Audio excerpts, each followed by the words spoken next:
श्री गुरु चरण सरोज रज, निज मन मुकुर सुधारि। बरनउँ रघुबर बिमल जसु, जो दायकु फलचारि। बुद्धिहीन तनु जानिकै, सुमिरौ पवन कुमार। बल बुद्धि विद्या देहु मोहि, हरहु कलेश विकार। जय श्री राम। मैं हूँ आपका दोस्त आर रविंद्र।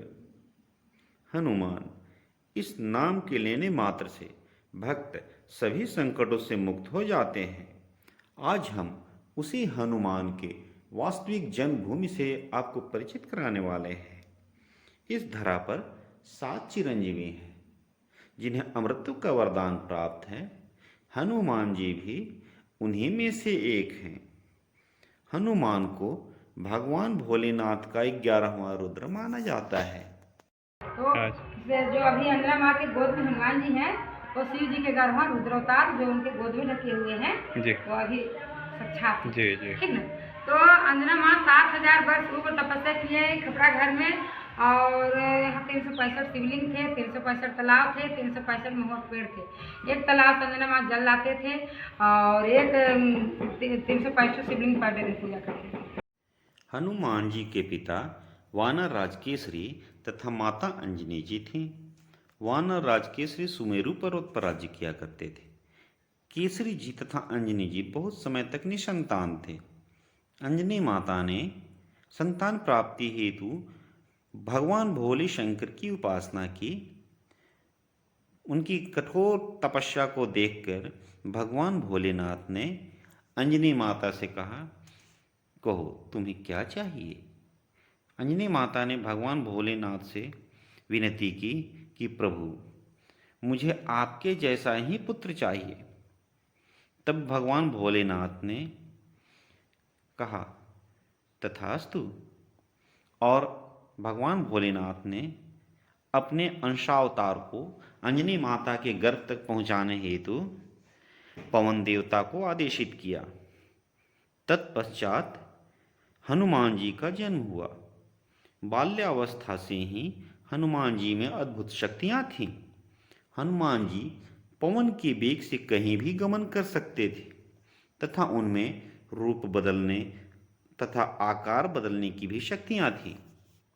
ज्योतिषियों की सटीक गणना के अनुसार हनुमान जी का जन्म 58,113 वर्ष पूर्व चैत्र पूर्णिमा को मंगलवार के दिन भारतवर्ष के वर्तमान गुमला जिला अंतर्गत आंजन ग्राम के नज़दीक सुमेरु पर्वत की एक गुफा में हुआ था। हनुमान को भक्त शिरोमणि भी कहा जाता है। कहा जाता है कि रामायण काल में आंजन ग्राम, सुमेरु पर्वत, पंपा सरोवर, रामरेखा धाम, टांगीनाथ धाम सभी दंडकारण्य क्षेत्र का हिस्सा हुआ करता था। एक मान्यता के अनुसार आंजन पहाड़ पर रामायण काल में ऋषि मुनियों ने 7 जनाश्रम स्थापित किए थे, जहां 7 जनजातियां निवास करती थी। शबर, वानर, निषाद, गृद्धक, नाग, किन्नर तथा राक्षस।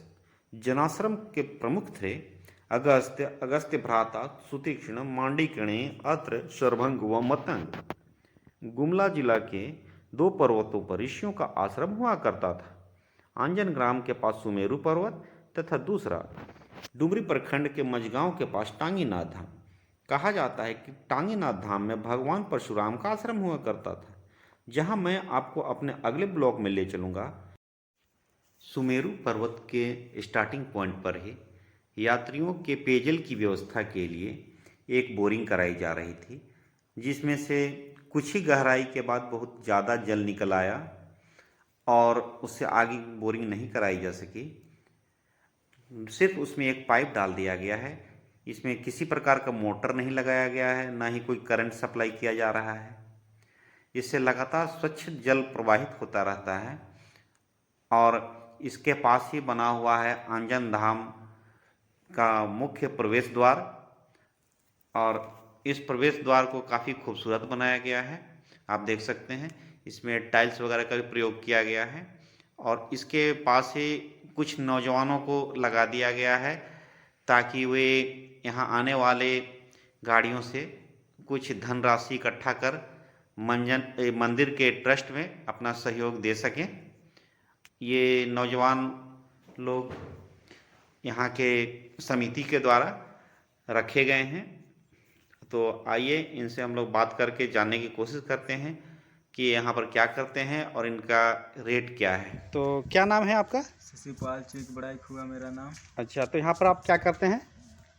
पर्ची काटते हैं गाड़ी का। ये आंजन धाम गेट पर ना? हाँ, आंजन धाम गेट पर आप पर्ची काटते हैं। तो कौन कौन सी गाड़ी का पर्ची काटते हैं आप? 2 पहिया का, 3 पहिया का, 4 पहिया का। अच्छा अच्छा, तो क्या रेट है? 5 रुपया, 10 रुपया, 15 रुपया। अच्छा, ठीक है। तो आपका यहाँ कितना दिन हो गया काम करते हुए? 2 साल हो गया।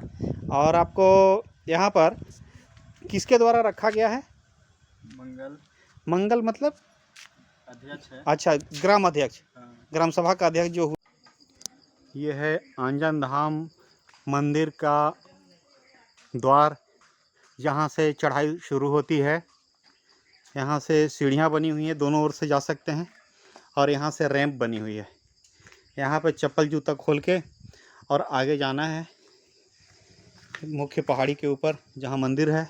आप इधर से भी जा सकते हैं और इधर सीढ़ियों से भी जा सकते हैं। सीढ़ियों से जाना थोड़ा सा कठिन पड़ता है और रैंप के सहारे जो लोग थोड़ा चलने फिरने में असमर्थ हैं वो लोग रैंप से जा सकते हैं।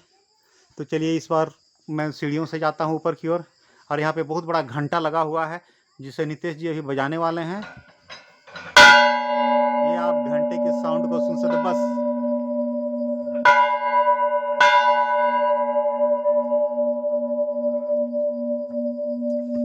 आप देख रहे हैं इसका गुंजायमान स्थिति।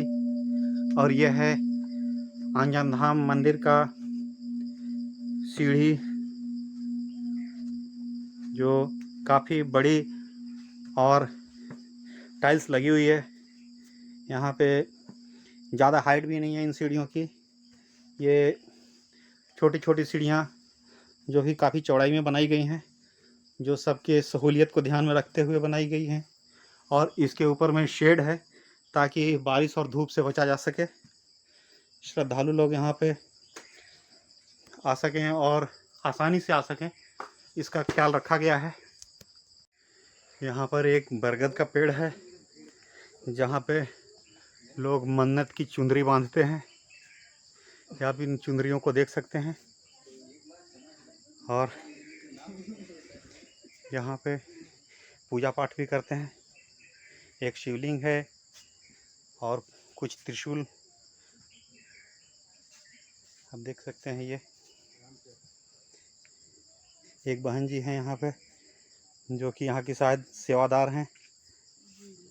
अब हम पहुँचने वाले हैं हनुमान जी के वास्तविक जन्म स्थल पर, जो कि है ये गुफा। आप देख सकते हैं इस गुफा को। कहा जाता है कि इसी गुफा में बजरंगबली का जन्म हुआ था और इस स्थान पर पहले पूजा पाठ लोग किया करते थे।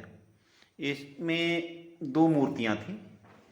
एक मूर्ति में माता अंजनी के गोद में बजरंगबली का बाल्य रूप है, जिसे उठाकर यहाँ से दूर गांव के बीच में स्थापित किया गया है।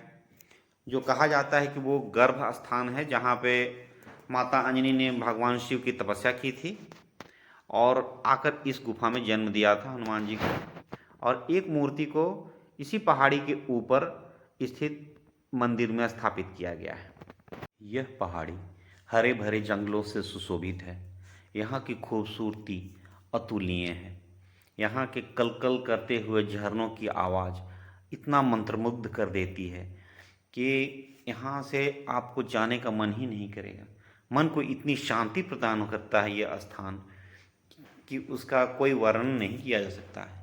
और अब हम आ चुके हैं पहाड़ी के ऊपर बने इस मंदिर में, जहाँ तक सभी भक्त आते हैं पूजा पाठ करने के लिए, हनुमान जी का वास्तविक जन्मभूमि का दर्शन करने।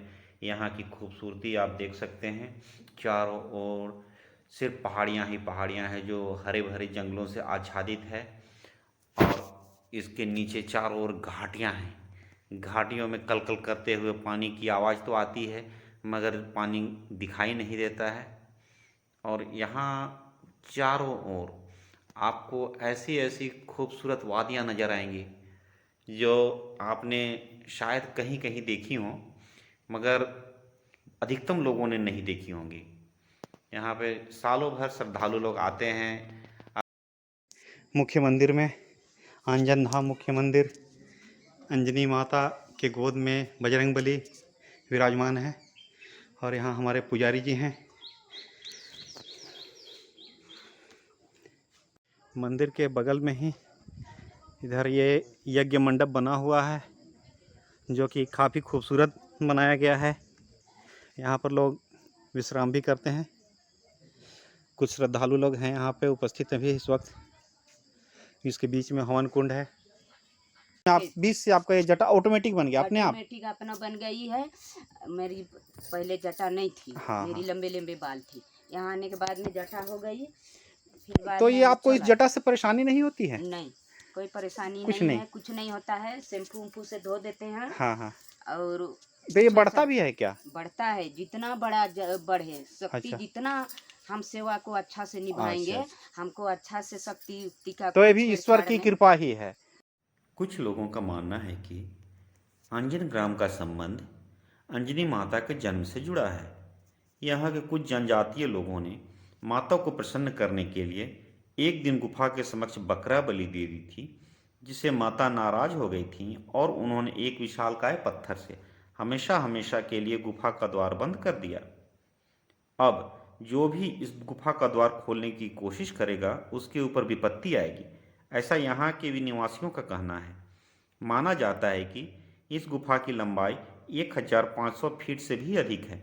माता अंजनी इसी गुफा के रास्ते खटवा नदी तक जाती थीं तथा स्नान कर वापस आती थी। खटवा नदी में एक अंधेरी सुरंग है जो आंजन गुफा तक ले जाती है। हनुमान के मित्र वानर राज सुग्रीव भी गुमला जिला के पालकोट प्रखंड, जो रामायण काल में पंपापुर नाम से जाना जाता है, जिसकी पहाड़ी की चोटी पर सरोवर बनी है, यहीं रहा करते थे। दूसरी मान्यता के अनुसार गुजरात राज्य का नवसारी जिला डांग को दंडकारण्य प्रदेश के रूप में जाना जाता है। इस दंडकारण्य में राम ने अपने जीवन के 10 वर्ष गुजारे थे। डांग जिला आदिवासियों का क्षेत्र है। हालांकि आदिवासियों के प्रमुख देव राम हैं। आदिवासी मानते हैं कि भगवान राम वनवास के दौरान पंचवटी की ओर जाते समय डांग प्रदेश से गुजरे थे। डांग जिले के सुबीर के पास भगवान राम तथा लक्ष्मण को शबरी माता ने बेर खिलाए थे। शबरी भील समाज से थीं। आज यह स्थल शबरी धाम के नाम से जाना जाता है। शबरी धाम से अलग 7 किलोमीटर की दूरी पर पूर्णा नदी पर स्थित पंपा सरोवर है। यही मतंग मुनि का आश्रम था। डांग जिले के आदिवासियों की सबसे प्रबल मान्यता है कि डांग जिले के अंजना पर्वत में स्थित अंजनी गुफा में हनुमान जी का जन्म हुआ था। एक तीसरी मान्यता के अनुसार कैथल हरियाणा राज्य का एक शहर है जिसे हनुमान जी का जन्म स्थल माना जाता है। इसका प्राचीन नाम कपि स्थल था। कपि स्थल में हनुमान जी की माता अंजनी का एक प्राचीन मंदिर भी है तथा आंजन किला है। हनुमान के जन्म के विषय में किसी प्रकार का कोई ठोस प्रमाण नहीं मिलता है कि वे किस क्षेत्र में जन्मे थे। आगे और भी जानकारी से भरी वीडियो को देखने के लिए मेरे चैनल को सब्सक्राइब कर दें, जिससे समय समय पर आप तक मेरी वीडियो की नोटिफिकेशन पहुंचती रहे। आपके सब्सक्राइब और लाइक से हमारा हौसला बढ़ता है और हम इस पर और भी आगे ज़्यादा काम करने के लिए प्रेरित होते हैं। तो कृपया सब्सक्राइब करना ना भूलें। जय श्री राम।